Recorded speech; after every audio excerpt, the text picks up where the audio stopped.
mwese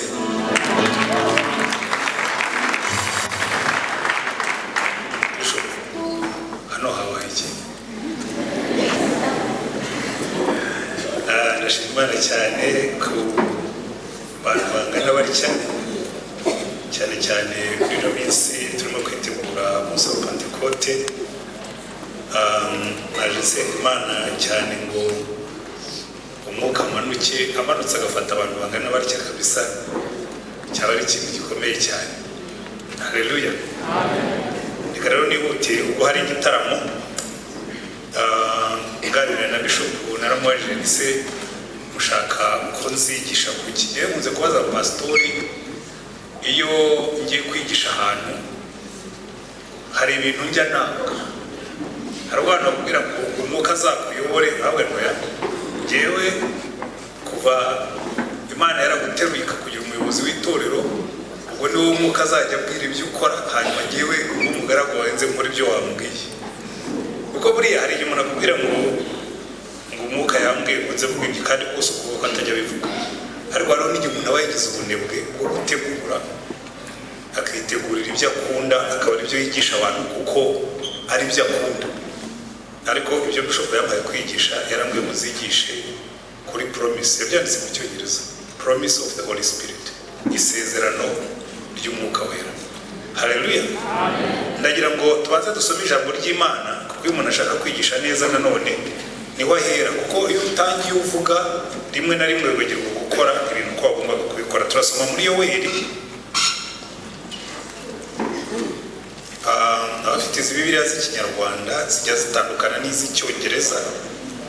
Abafite iz'Ikinyarwanda Yoweri turasoma mu bice bitatu kuko mu z'Icyongereza n'izindi biba Yoweri ibice bibiri guhera ku murongo wa 28, ariko muri z'Ikinyarwanda ni ibice bitatu kuva ku murongo wa mbere. Haravuga ngo hanyuma y'ibyo nzasuka umwuka wanjye ku bantu bose, abahungu banyu n'abakobwa banyu bazahanura, abakambwe banyu bazarota, n'abasore banyu bazerekwa, ndetse n'abagaragu banjye n'abaja banjye nzabasukira ku mwuka wanjye muri iyo minsi. Nzashyira amahano mu ijuru no mu isi, amaraso n'umuriro n'umwotsi ucumba. Izuba rizahinduka umwijima n'ukwezi kuzahinduka amaraso, uwo munsi mukuru w'Uwiteka uteye ubwoba utaraza.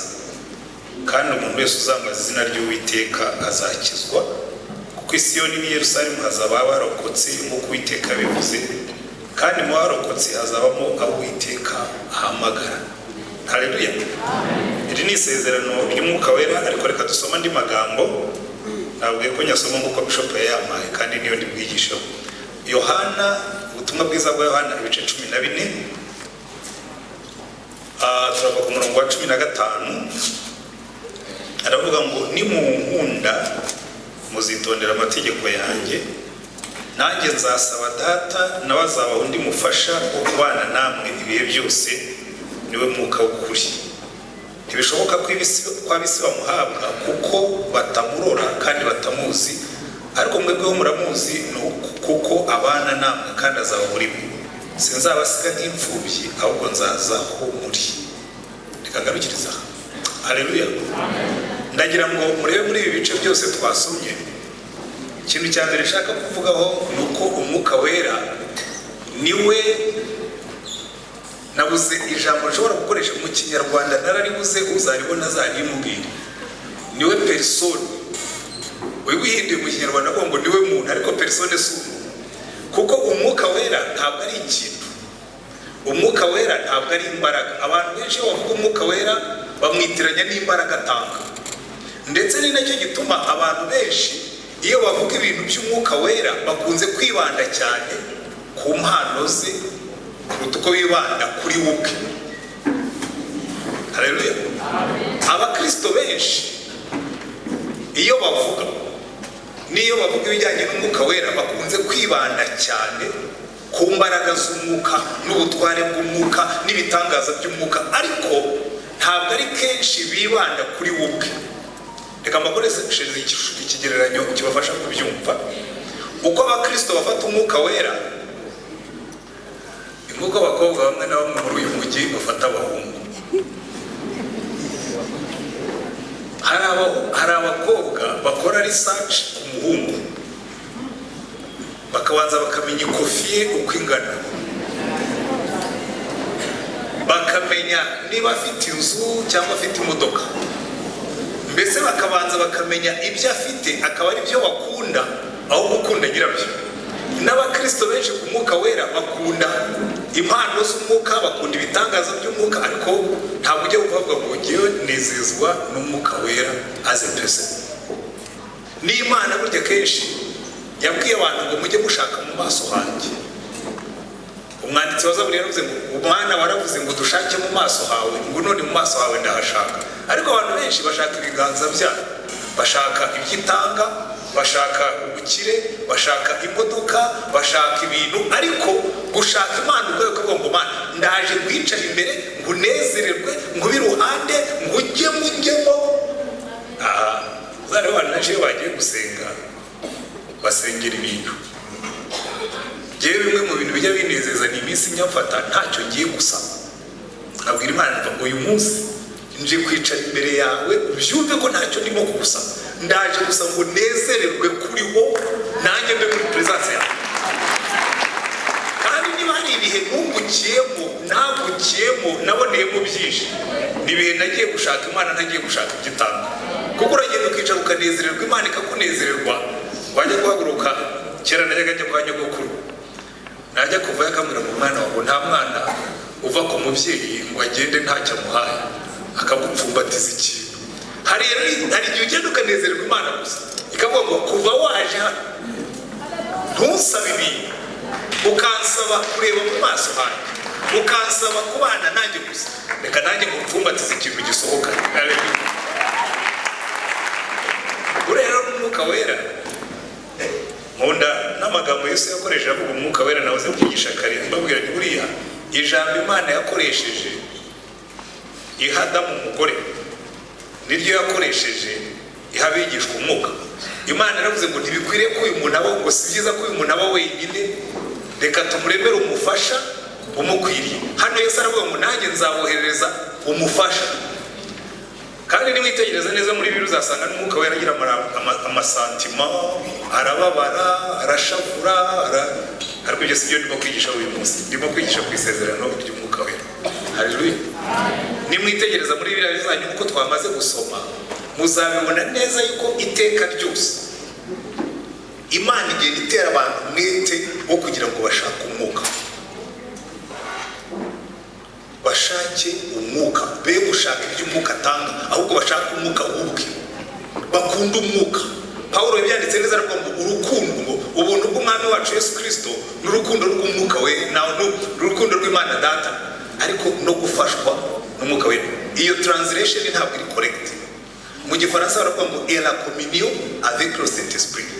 Mu Cyongereza bakavuga ngo in the fellowship of the Holy Spirit, kuvuga ngo kugira ngo ubusabane n'umwuka wera. Haleluya. Nibyo tugiye kureba kuki rero bimeze bityo. Point ya mbere ngiye kuvuga, icya mbere, iteka ryose Imana igiye gukora ikintu gikomeye ibanza kohereza umwuka wera, kandi akaza aje kuhaguma. Ntabwo aje gusura, azaje kuhaguma, permanent residence, akaza aje gutura. Amen. Hari ahantu Pawulo yandikiye abakorintho aravuga ngo ntabwo muzi yuko iyi mibiri yacu ari insengero z'umwuka wera. Bano ngo umwuka wera araza akaba resident, permanent resident muri wowe, agatura, ukaba muri we nawe ukaba muri wowe. Haleluya. Murebere, reka mahingero zigera no kuri 3 hanyuma njye ku ngingo yindi.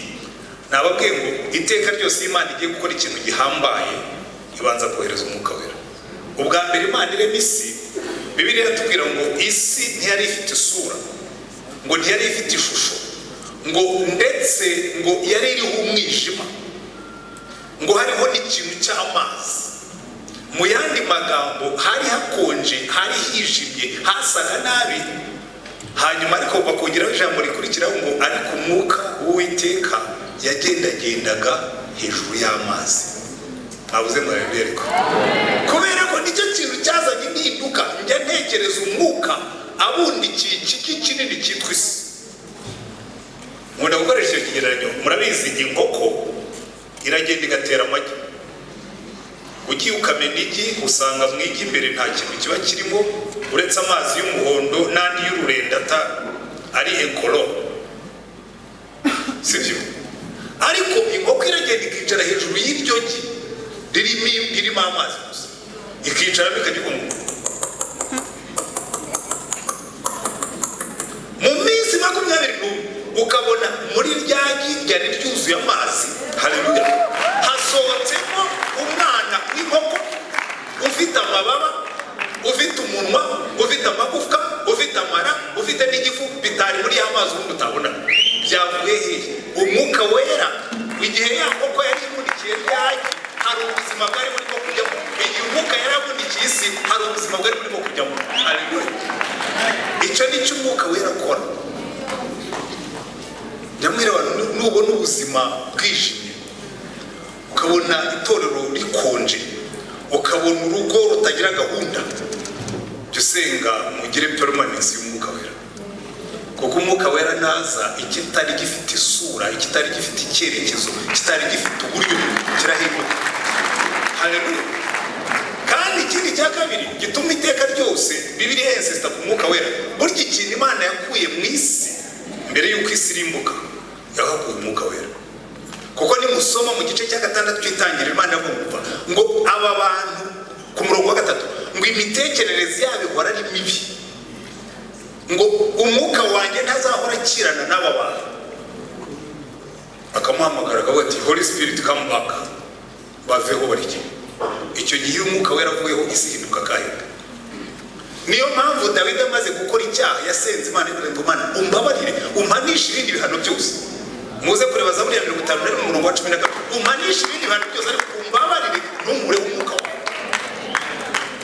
Kuko yarabizi neza yuko umwuka wera namuva ya feva yose yajyaga agira, za mbaraga yajyaga agira, bwa buhanzi yajyaga agira, kwakonesha yajyaga agira, byose birahita bigenda kuko ibanga ryari mu mwuka wera.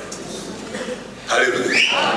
Abayobozi bose muzabona muri Bibiliya ab'Imana yahamagaye, ikintu cya mbere Imana ikora ku muyobozi irabanza ikamwihishurira, yarangiza ikamubwira iki muhamagariye, yarangiza ikamushyiraho umwuka wera, ikamubwira ati go and do it, genda ubikore kuko ubwo uri hamwe n'umwuka byose bizakunda. Haleluya! Muzafata ingero mu bacamanza, umucamanza wese Imana yahamagaye, Bibiliya iravuga ngo nuko umwuka w'Uwiteka amuzaho cyane ngo arahaguruka akora iyo mirimo. Amen. Kugeza naho mu gihe cya Mose, igihe ba Besaleli bendaga gukora ihema ry'ibonaniro, Imana yavuze ngo natoranije Besaleli mushyiraho umwuka wanjye kugira ngo agire ubuhanga bwo gukata n'ubwo kubaza n'ubwo gucura, ngo kugira ngo azarebire ihema ry'ibonaniro. Nta muntu n'umwe wakoreraga Imana atabanje kumushyiraho umwuka wayo. N'abahanuzi Petero arandika ngo bavugaga babwirijwe n'umwuka. Haleluya! Ariko ikibazo dufite muri iyi minsi murakizi, mu itorero icyo ngicyo niyo tuvuze ku mwuka wera ni nk'amatsiko, ni nka filime. Uri impamvu isezerano ry'umwuka wera Imana yagiye irigarukaho. Ndaje abari nabyo mvuga niyo ngingo ya 3. Buriya mu bantu bigishije ku mwuka wera uwa mbere ni Yesu. Yesu yagarutse ku mwuka wera inshuro nyinshi. Undi wamuvuzeho cyane ni Pawulo. Kandi nimwitegereza abo bantu babiri, Yesu yagendeye mu mbaraga z'umwuka wera, Pawulo yagendeye mu mbaraga kuruta n'abandi. Burya mu bantu mu isezerano rishya banavugwa cyane, uwa mbere ni Yesu birumvikana kuko na ba Pawulo niwe bavugaga, nawe natwe niwe tugomba kuvuga, ni nawe batiza mu mwuka wera. Ariko Pawulo yafashe ubutumwa bwiza abukura ku nkengero za Isirayeli, arabutwara aburenza Uburayi bwose abugeza ku ndunduro yabwo muri Sipaniya. Muri bukandikira Abaroma aravuga ati ubutaha nzazanyura iwanyu ujya muri Sipaniya. Bamwe bemeza ko yagiyeyo, abandi bakavuga ati wenda ashobora kuba ataragiye. Ikigaragara nuko nibura yageze Roma. Ba Petero bagiyeyo banyura mu nzira yanyuzemo mbere yabo. Haleluya! Kubera iki? Kubera izo mbaraga z'umwuka. Asengera Abefeso akavuga ngo njya mbasengera cyane mbibwira abakristo nabo twaterana iwacu ntibabwira ngiye nsengera abakristo nkunda gufata aya masengesho Paulo yasengeragaho ati ndabasengera cyane ati mbashimira Imana mu Efeso ibice biri ku bagomba 15 ngo njya mbashimira Imana cyane ngo nkabasabira uko nsenze ngo Imana ibaho umwuka w'ubwenge n'uwo guhishurirwa ngo mumenye neza ngo muyimenye ngo mumenye n'ibyiza n'ubwiza bw'ibyabihi bikebe ngo mumenye cyane imbaraga zisumba ko dushobora kumenya imbaraga ubwinshi bw'imbaraga izaha twebwe abizeye ngo arizo zazindi zazuye Kristo mu bapfuye zimuzamurayo zimwicaza iburyo bw'Imana. Haleluya. Ariko mujye mugitekereza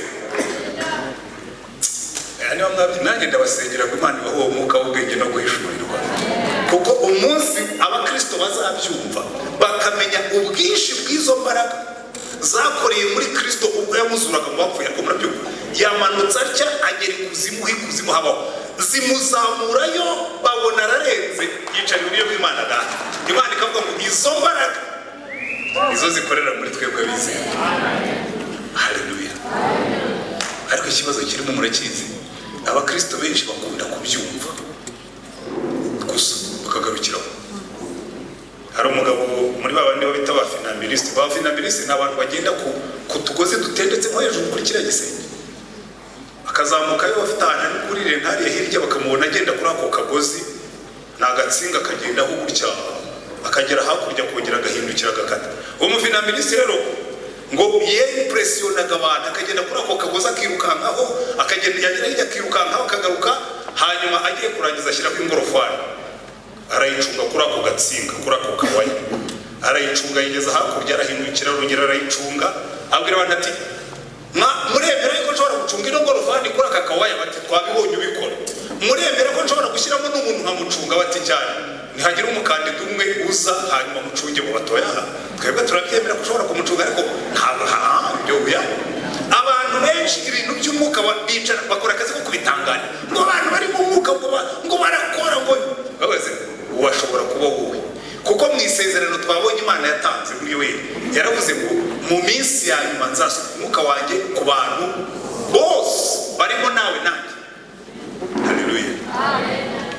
Ngo kandi nasuka umwuka ku bantu bose ngo abasore banyu bazereko bazagira visions abasaza nkatwe tuzaba turyamye tuzabota. Shiri ndabikunda cyane. Abasore bazagira visions yewe ntabwo gikeneye visions ngo nzikoreshe iki zo kumfana nzagira dreams njyame nduhuke nge ndota mubikora. Ariko icyo rero kubabwira nuko azasuka umwuka ku bantu bose twagombye kubishaka twese. Ni ikintu cyatumaga Yesu yigisha cyane ku mwuka wera kwari kugira ngo abigishwa be bagire inzara n'inyota byo kuzuka kuko atangira ubwa mbere Yesu yigeje ku mwuka wera uwa mbere wabitangiye muri icyo gihe ni mureba mu isezerano rishya. Isezerano rishya ritangira nk'isezerano rya kera. Isezerano rya kera ritangira umwuka atwikiriye isi itagira isura. Isezerano rishya ritangira umwuka wera atwikiriye umukobwa utararyamanye n'umugabo havukamo umwana. Haleluya. Ariko uwo mwana igihe nyina yaramutwite Mariya ngo afite inda y'ukwezi kumwe ashobora kuba yaragize isoni akavuga ati iyi nda ngomba gushaka aho njya kuyihisha. Reka burya ntabwo byari bimworoheye uzi gutwita utararongoye nubwo Yosefu yamukamarinze ariko waragatera se noneho biriya bintu byo hirya hari iwabo Mariya uzi ko bavuga ko umukobwa wo kwa kana gatwite bamwe bakavuga ati nyamara ni yuriya muhungu bagenda abandi bakata yuriya muhungu byaye turiya muhungu ntabwo ari urabiga umukobwa wese yatwite niyo yaba yatwite ya fiancé ntabwo abantu babyemera ko ari iki baravuga ati bari n'ikigabo cyayimuteye kimumeka kuri uriya muhungu. Noneho tekereza Yosefu we arabizi marayika yarabimubwiye ariko cyambere yabimubwiye mu nzozi. Amen. Ni mu nzozi ntabwo yaje ngo bibonanira mukoreho. Ushobora no ko yajyaga byuka katari ko uriya undi ko zari inzozi niki kimbwira ko ibyo narose byakuri. Ariko icyo cyo kibazo. Noneho tekereza mbona abahungu babajene bakunda kwicara hirya. Mfatira umwe muri aba bahungu babone fiancé baratwite azabwire pastor bwire byo bishop rero fiance bagera twite ariko ntabwo ari ndayo ndi muhungu no umwuka wera wamutwikiriye bishop yawe yateshawe bagiye ubeshya ibindi uriya ndibwira yuko kiriya gihe cyari kigoye Mariya ariko reka ibyo bisimbuke kuko hari igihe nicara agatekereza ibintu kagerageza kwishyira muri context abona ko bitari byo aragenda ageze kwa Elizabeth umuntu wa mbere wamuhaye courage. Haleluya. Aragenda ageze kwa Elizabeth no kwa Elizabeth ntibyari byoroshye. Kwa Elizabeth nawe yari umukecuru urengeje imyaka muri za 70 na umukecuru wa 70 nawe utwite nabyo biba ari ikibazo muri quartier. Kaganga zira umukecuru. Ora umukecuru kwaze kariyeri kwa ikibyimba mu nda none barabeshya abantu bafite umwana. Ariko ikintu cyiza kirimo ngo Mariya yatungutse mu muryango avuze ati abo kwaza kariya muraho Yohana byumva kararaga iryo rivuze ije ritwaye undi mwana uri special ngo Yohana kubita bite mu nda Elizabeth yuzura umukara hano rero kugira ngo umwuka wera utumubona arimo gukora mu buryo buhambaye hanyuma Yohana amaze kuvuka yuzura umwuka ibyo byigije pastor nawe nushaka kwitorero ryuzura abantu niyo mpamvu nabaje natangiye mbaza bishobora no noneho habaye iki nushaka kwitorero ryuzura abantu uzasenge ryuzura umwuka. Yohana umubatiza yuzuye umwuka yigira mu butayu yigeze avuza kuvuze unamara kubona doktora akibwira ko byose abizi azi gufata amagambo akayasatura nk'uwasimwe akakubwira ati ijambo mu kigiri kirigizwe n'amagambo abiri ati uruhande rumwe ni makro atahandi ni tumiya akabara risatuye wowe udashobora no gusubira mu byo avuze akakwepressiona akagutangaza kuko yasomye ibitabo byinshi bimwe muri byo byari binini ibindi byari bitoya hanyuma kumva ari satisfied kubera ko yabepressiona ntabwo ari cyo Yesu yadutumye gukora. Nushaka guhindura abantu ujye gusura umwuka kuko ntabwo wowe niyo wabwiriza gatanu Yohana yabivuze neza aravuga ati igihe ndimo ndababatiza mugasohoka mu mazi mukonje ariko iwe naza azamanura umwuka n'umuriro uzava mu gishyushye bw'ibyo. Haleluya. Na Yesu ubwo yarabyivugiye abwira abigishwa be bayirewe ndashaka gusura kandi abantu bajya bavuga igihe bemeranya nabo. Haleluya. Abantu barakubwira ngo Petero ntabwo yize ngo n'aba Yohana ntabwo bari barize niwe babwiye. Petero yafite bachelor's muri degree yarafite bachelor's degree ivuye mu ishuri risumba n'amashuri yose. Umyaka 3 bamaranye na Yesu bagendana umunsi ku munsi ubundi se bachelor's tuyimara imyaka ingahe mu ishuri tumara imyaka 3 twiga.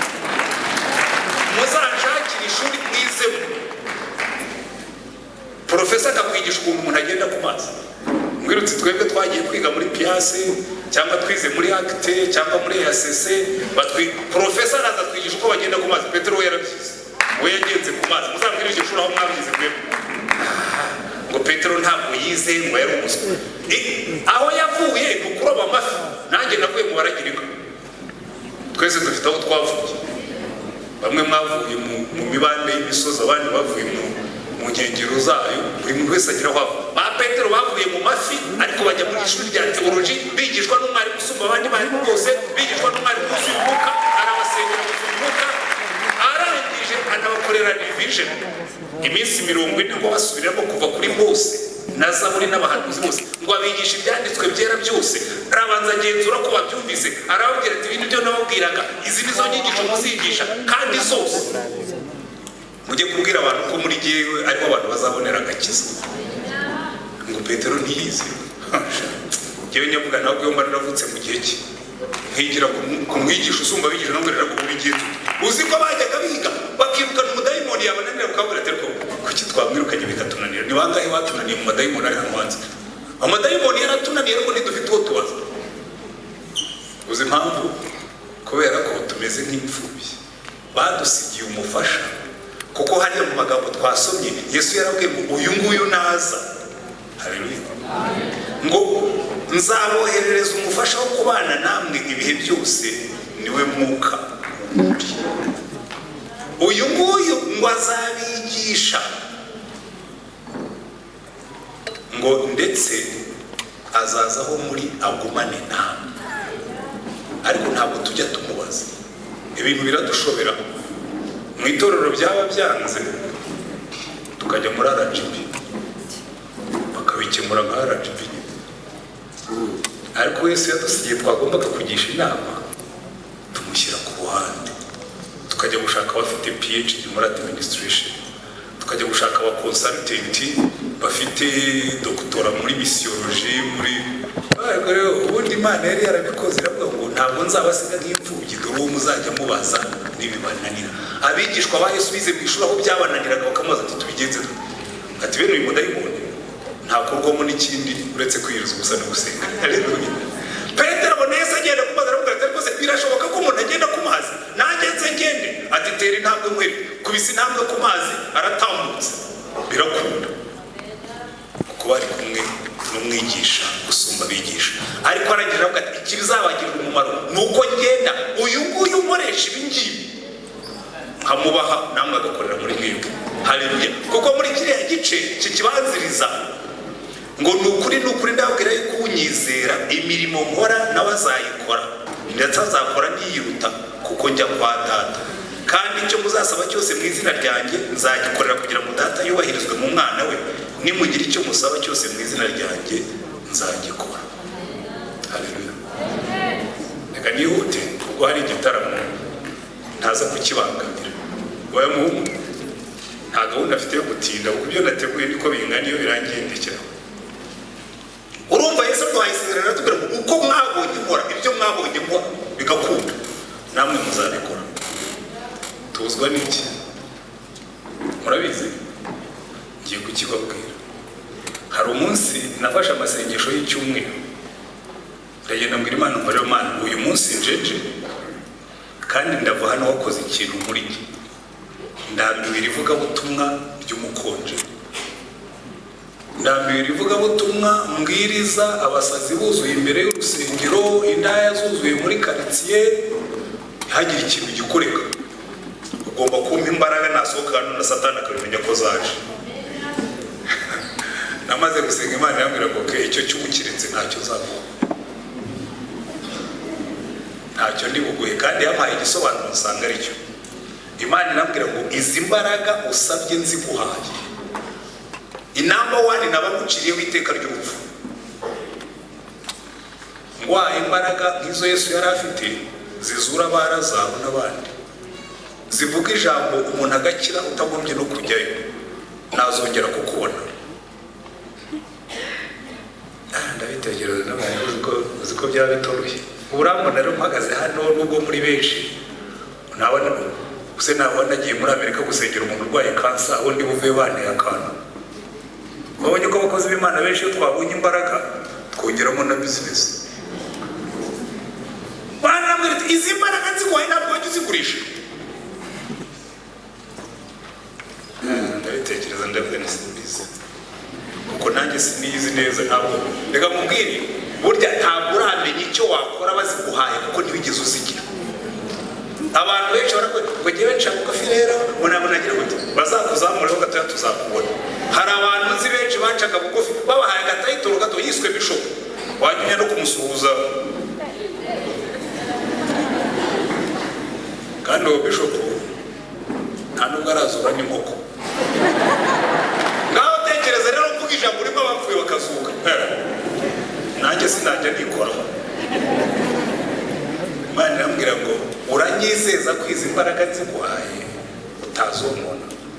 Burya ikizakubwira ko Yesu yari Imana ntimuzarebe ibyo yakoze, muzarebe ibyo atakoze. Umuntu washoboraga kuvura abarwayi avuze ijambo rimwe gusa, ntakore faith clinic ngo ashyireho secretary nako ntabure bajye baza batanga amafaranga bajye gukora umurimo, naza avuga ijambo rimwe abiyandikije bose bakire, ntayo yigeze akora. Umuntu washoboraga gutubura imigati iryoshye ntakore faith bakery, wabiha umwe muri twebwe ngo murebe amahano twakora. Amaduka menshi yafunga kuko imbaraga twazikoresha tukagenda tugatoranya parufe nziza ihumura neza tukateraho izina ryanjye hasigaye nka multiplier. Nkajya nza ngasenga gusa ngacishaho ibiganza hasigaye bagasigara bacuruza, nanjye nkajya gukora umurimo w'Imana.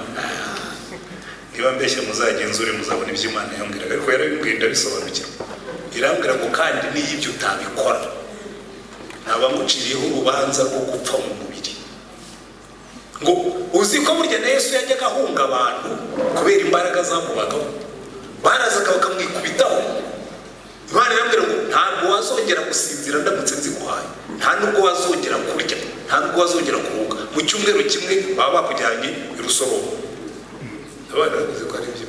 N'ubu iyo ndebye baza kundeba kandi ntawe ndasengera ngo bakire. Uzaze ku biro byanjye urebe umurongo uhatonze wagira ngo ni kwa muganga kubera ko ari gusa.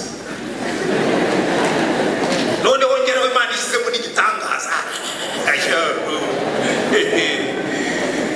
Buriya hari ibintu Imana ikadukorera, ariko ntihangane ugatirambira ngo ikindi uri umupasitori nubwo mufite urusengero runini, ubundi nguhaye izi mbaraga Kigali yose ikaza ikageza guteranira i Remera mu Giporoso, wabicaza he ko n'abanashinga itorero ryanjye?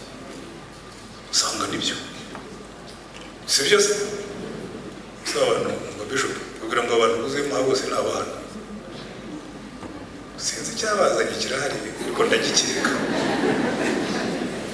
Ngaho uze kubabwira utabatarabo muri Fosco ya Mumanike turebe, uraza kubona unanarebye neza nabona harimo nabi wanjye we. Ntashya nifite baje kwibwira ijambo ry'Imana kuko wacu nta gahunda zihari uyu munsi. Ariko ibyo ndimo kubabwira, tekereza umujyi wose wacu kwikubitando kuri Fosco abantu bose kubera ko Bishop Imana yamuhaye imbaraga zo kuzura bapfuye no gukiza abarwayi kandi bifatika. Buriya rero ariko Imana yaribisobanurira ambira ngo nimugende musenge. Genda usengera abapasitori bose bitiriwe izina ryanjye. Umunsi muzahuza umutima mugasenga mukundana mugafatanya mukumva ko mwese muri abakozi banjye, ngo izo mbaraga nzazibaho nzibahere hamwe. Ariko mwe mwiteguye kuba ari igihe ubategeka aho kugira ngo mwikorere ibyo mushaka. Kandi mumbwira umunsi ibyo bizakunda, ko niba ari abantu bikorera ibyo bashaka nitwebwe abapasitori ba bishop ba apotre uzasoma ibyo Yesu yakoze ubigereranye n'ibyo dukora nibwo uzabona itandukaniro. Kandi ibyo mvuga uza kuvugisha impaka ze kuza twicare nkore umurongo uvuge ngo dore ibyo Yesu yavuze dore n'ibyo twe dukora. Izi mbaraga zirahari, umwuka yiteguye gukora, ariko nidukora uko ashaka ko dukora. Amen. Namwe abakristo umunsi muzemera gukora uko Imana ishaka, ntimuba abaspectateurs mukaba bakina, kuko abakristo twabagize abafana, twebwe turabakina. Twebwe mwabaye abafana, twe tujya kuri kino kibuga tukiyamira tugakina tukiyatsa hanyuma mwebwe mukajya hano mukadukomera amashyi ntimutekereze ko mwebwe ubundi twe twagobye kuba aba coach akaba ari mwe mubabakina. Amen. Ariko ibyo ngibyo reka ne kubitindaho nyuma kugana ku musozo. Isezerano ry'Umwuka Wera, reka ngaruke ku nyigisho za Yesu nsoza. Ikintu cya mbere, Yesu yatinze cyane ku Mwuka Wera.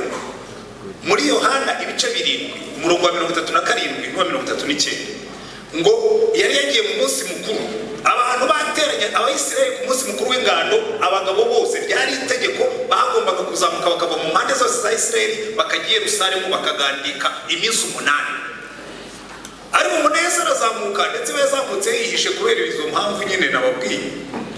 Arazamuka agezeyo nawe yivanga mu bantu arihishahisha nyine kugira ngo bibe gukomeza kumugora. Hanyuma ariko ngo ku munsi wa nyuma bimwanga mu nda. Arabareba atari ko abantu iyi ni imihango y'idini gusa, bahabyinnye baririmbye ariko ni imihango y'idini, nibasubirayo barasubira ko bari. Ngo arahagarara mu rijwi aravuga ngo umuntu wese ufite inyota aza hondi amwe, ngo unyizera wese ngo imigezi y'amazi y'ubugingo izatemba iva mu nda ye. Ngo ibyo yabivuze abyerekeje ku Mwuka Wera w'abamwizeye bendaga kuzahabwa. Ngo ariko icyo gihe Umwuka yari ataraza kuko Yesu yari atarahabwa icyubahiro. Haleluya. Urumva Yesu atangiye kubatera umwete, umuntu nagira inyota, nugira inyota ni condition, ni conditionnel kugira ngo wuzure umwuka, imigezi y'amazi y'ubugingo itembe iva mu nda, gira inyota. Haleluya. Amen. Arangije neza impamvu bagomba kwifuza umwuka wera. Muri Yohana 16 aravuga ati uyu mwuka naza, reka mbasomere kuva ku murongo wa 4 w'igice cya 16 aravuga ngo ariko ndababwira ukuri yuko ikizagira icyo kibamarira nuko ngenda, kuko nintagenda umufasha atazaza aho muri, ariko ningenda nzamwoherereza. ubwo azaza azatsinda ab'isi, abemeza iby'icyaha n'ibyo gukiranuka n'iby'amateka. Iby'icyaha kuko batanyizeye, ibyo gukiranuka ko njya kwa data, kandi namwe muzaba mutakimbona, n'iby'amateka kuko umutware w'ab'isi aciriweho iteka. Ndacyafite ibyo kubabwira byinshi, ariko ntimubasha kubyihanganira. Uwo mwuka w'ukuri naza azabayobora mu kuri kose, kuko atavuga ku bwe, ahubwo ibyo azumva nibyo azavuga, kandi azababwira ibyenda kubaho. Uwazanyubahiriza kuko azenda ku byanjye akabibabwira. Ibyo data afite byose ni ibyanjye, icyo gitumye mvuga ni azenda ku byanjye abibabwira. Haleluya. Birakubwira ngo abasobanura icyo umwuka azakora, kugira kubera ikigora barwe, nibasobanukirwa icyo umwuka azakora bazifuza gukorana nawe. Ni uzemeza abantu ibyaha. Ngo ngiye sibishimwe kwemeza abantu ibyaha. Njya mbona abapastori bavuga ubutumwa ndende kubabwira utari bwihane muzabona kaga muzabona iki. Ndi kuvuga ujye gutera abantu b'Imana ubwo we ntabwo ushinzwe kubemeza ibyaha. Babwira ibya Yesu uri cyo umwuka akora akazi. Amen. Amen. Babwira ibya Yesu uri cyo umwuka akora akazi. Nta mpamvu yo kwirushya. Kandi ibyo bibwira abantu niba byo. Uriya Yesu yaravuga ati mwebwe ikizabagirira umumaro ku mwuka weraza, kuko ntabwo muzikasha. Ariko uzarebe bishop utujya kuyobora itorero, ugasanga kuyobora itorero ni nko gutwara ikibisi cyakonje batiri. Abantu kigatangira kigapfuna musunike bagabo, yego tugende bagabo, sunika bagabo, yego tugende bagabo. Ugasanga buri gihe turi muri bagabo, musunike bagabo, turasunika, turahenda, turabyinirira, turikinga. Ariko abantu bafashe imbaraga z'umwuka ntabwo bakenera kwinginga. Haleluya. Ntabwo umukristo wuzuye umwuka akenera kwinginga. Njyewe nyabibwira abantu nuzuye umwuka ndi umukatolika, ntangira gukora ibyo abakatolika badakora. Ntangira kubwiriza ubutumwa akajya bambwira ngo wabaye umuporosongo yaho. Yesu yaratubwiye ngo tujye dutanga ubuhamya tubwiriza abantu. Narabwirizaga nkajya nipakiza taxi nkajya kubwiriza. Ntangira gutanga icya 10 na padiri biramutungura. Njya mbitanga ubuhamya babwira ngewe natanze icya 10 bibwirijwe n'umwuka, ngishyira padiri. Icyo gihe nahembwaga 25,000. Rero 2,500 njya kureba padiri ndamwanije gutanga icya 10. Tubigenza dute mu gaturika ngo dutanga icya 10? Ati ntabwo gihawe. Ati twe tugira ituro rya kiliziya n'ituro ry'umukristo. Ntabwo rero si umuntu ashaka gutanga icya 10. Oya yari umuzungu. Oya ibyo ngibyo ntabyo tugira, sinzi aho bikuye. Oya ninabisubije muri Bibiliya. Oya rero oya yawe njya gutera amahane n'uyu mugabo. Ngiye Imana yambwiye ngo njye ntanga icya 10. Namaze no gukora na kontara nayo, hari ibyo nari nayisabiye. Reka njye gishyira muri kariya ka box ko ntawe uzacyangwa. Nta mpamvu. Kandi guhera uwo musisi ndabireka. Hari abantu maze iminsi numva ku maradiyo rero bigeze abasesenguzi bigize ibitangaza by'abahanga ngo ibitambo byavuye niho kubwe ko icya 10 ari igitambo. Cya 10 n'ishimwe ry'Imana yatugiriye neza, ntabwo ari igitambo. Ninde wigeze ahabwa n'umutware ntaza n'indabukirano? Ngo twebwe ninde? Umva reka rero ni kubyishaho n'ibiri mu gisho. Nababwiraga ibyo umwuka yakoze maze kumwakira. Iyo umaze kwakira umwuka pastor aroroherwa. Ndababwira rwose pastor uyobora itorero ryuzuye umwuka aroroherwa.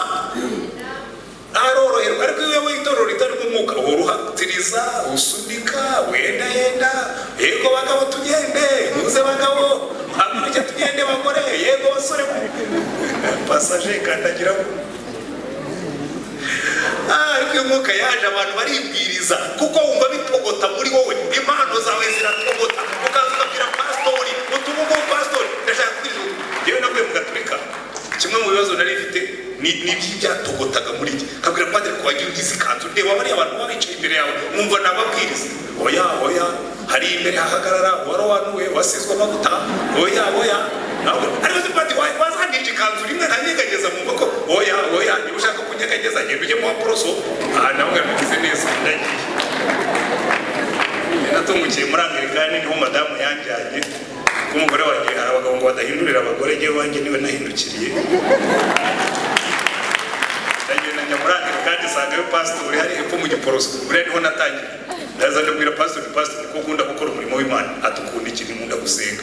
Ati ibyo ndabigushinze. ati ikindi ukunda ni iki nkunda kubwiriza ati ibyo nabyo bifata tikare gatuti ndakaguhariye ndavuga kabisa ibyo birampagije kandi twabonye impinduka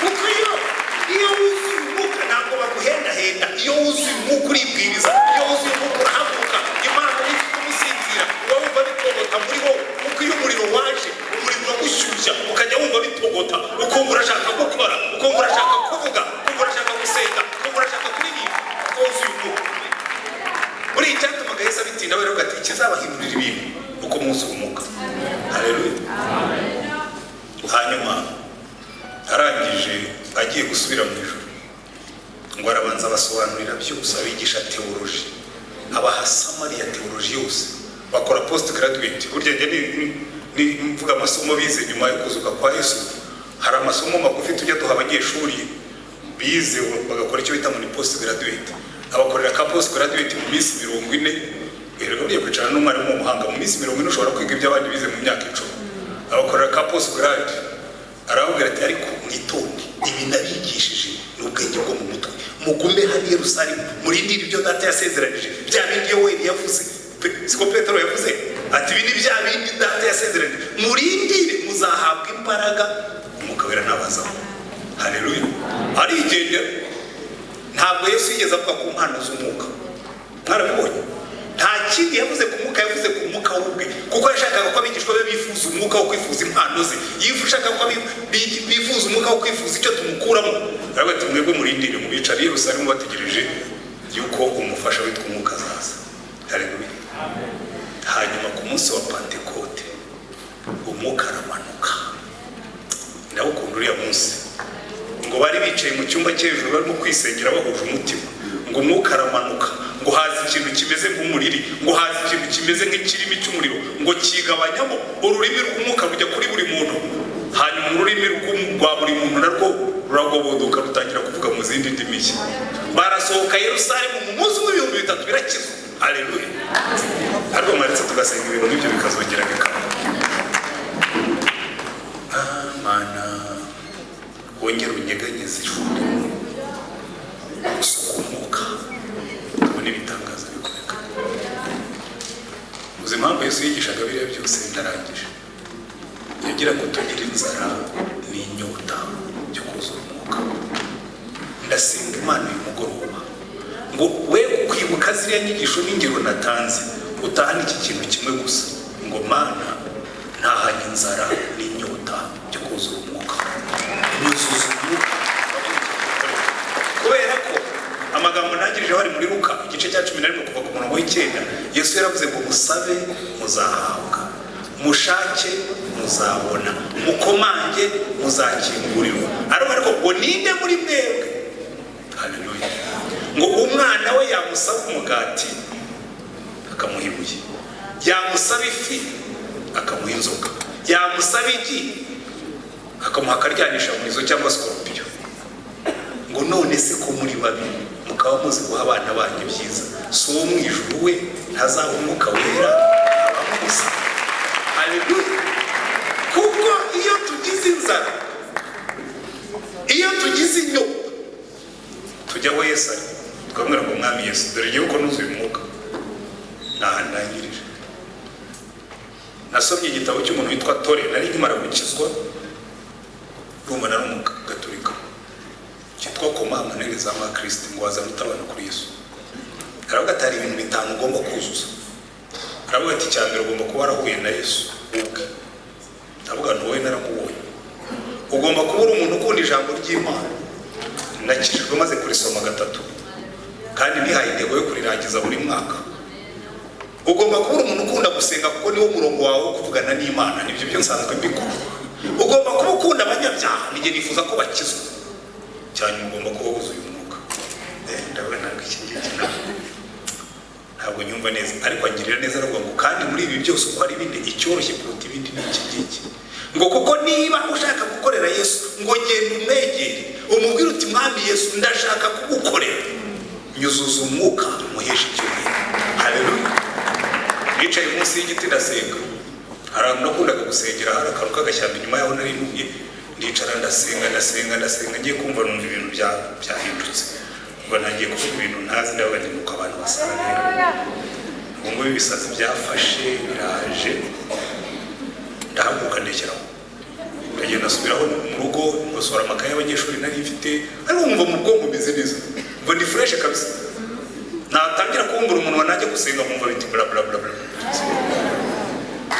ko byanze none ejo nazajya imbere y'abanyeshuri ibintu bikagaruka urajya ndagenda ngiye imbere y'abanyeshuri ndibyaza mvuga icyongereza nigishaga nkumva biciye ariko ngira amatsiko ndibuka icyo gihe kuwa gatatu wakurikiyeho naje hano i Kigali njya ahantu hari umugabo wavuye iriya za Kabera hari ahantu mu rugo rw'umupantekote wo muri ADPR bakunda kugira amasengesho icyo gihe mu mugoroba ndagenda niyicarirayo niyo nanyura ahantu bavuga ubutumwa byararyoheraga cyane ndagenda yicara umugabo aravuga ati uyu munsi ndabwiriza ndigisha ku kintu cyitwa kuzura umwuka abantu bamwe buzuye umwuka bagira ngo barimo barasa bikabaye muri ngomba gukora ibyo byambaye bikandega amatwi ndicara niyigisha nanjye ntabwo ati rero muhaguruke dusenge kandi uri bwumve avuga ibintu atumva yikomereze nta kibazo ari we yagize yo naraduduye ndavuga hanyuma nayo ntabwo rero karabana ngiye gukorera Yesu kandi n'uno munsi sindasubira inyuma icyo nize no gukundana n'umwuka njyewe ngira abafasha babiri ariko sindi umugabo ufite abafasha n'abagore benshi ngira umugore umwe n'abafasha babiri umufasha umwe ni umugore Imana yamuhaye umufasha wa kabiri ni umwuka wera kwese rero kuzabohereza umufasha ubwo ndabizi bamwe batangiye kuvuga ati bati wa mugabo araje reka ndangiye Imana yaduhaye abafasha babiri yampaye umugore Imana n'umwuka wera bombi bitwa abafasha abo rero bombi ndabakunda kandi kuko ntabafasha muhaguruke dusenge Imana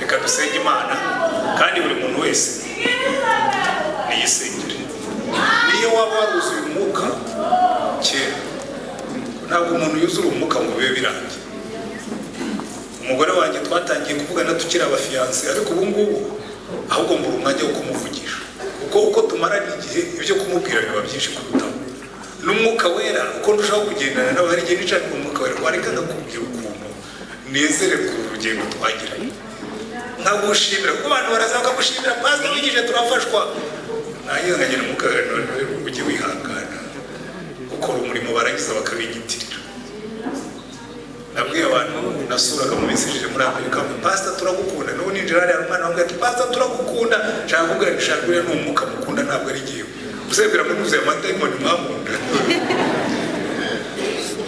ashwe nimungirire neza muzamura inyota n'inzara ubwira Imana ngo mbabarira nintagira n'ikindi mbura hano nta n'inzara n'inyota byuzuza umwuka wibwira kuko nari umuvuga butumwa ibisigaye Imana izabyikora izakubwira ikikujurije umwuka haguruka ugikore amen sinzi icyo uri busengere icyakora icyo musabye gusengera ni kimwe senga Imana kukuzuza umwuka wera turagushimiye namwe wacu